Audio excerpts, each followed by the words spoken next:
పాతబస్తీ అగ్ని ప్రమాద విచారణకు 6 ఉన్నతాధికారులతో విచారణ కమిటీ. ప్రమాదం అనంతరం వివిధ శాఖలు తీసుకున్న చర్యలపైన నివేదిక ఇవ్వాలన్న రాష్ట్ర ప్రభుత్వం. భవిష్యత్తులో ప్రమాదాల నివారణకు తీసుకోవాల్సిన చర్యలను పొందుపరచాలని ఆదేశం. అఖిలపక్షం బృందాలకు operation సింధూర్పై briefing ఇవ్వనున్న Vikram Misri.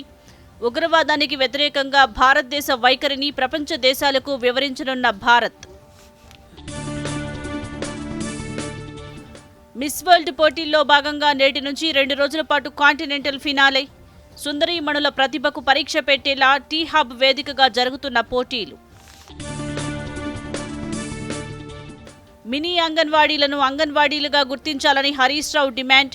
BRS ప్రభుత్వం జారీ చేసిన జీవోనే కాంగ్రెస్ కాపీ కొట్టిందని విమర్శ.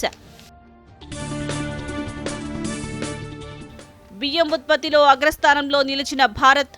14,90,00,000 టన్నుల ఉత్పత్తి. 14,46,00,000 టన్నుల ఉత్పత్తిలో రెండో స్థానంలో చైనా. దిగ్వేష్ రాఠీ, అభిషేక్ శర్మపై బీసీసీఐ చర్యలు. రాఠీపై 1 మ్యాచ్ నిషేధం. మ్యాచ్ ఫీజులో 50% కోత. అభిషేక్కు 25% ఫీజు జరిమానా.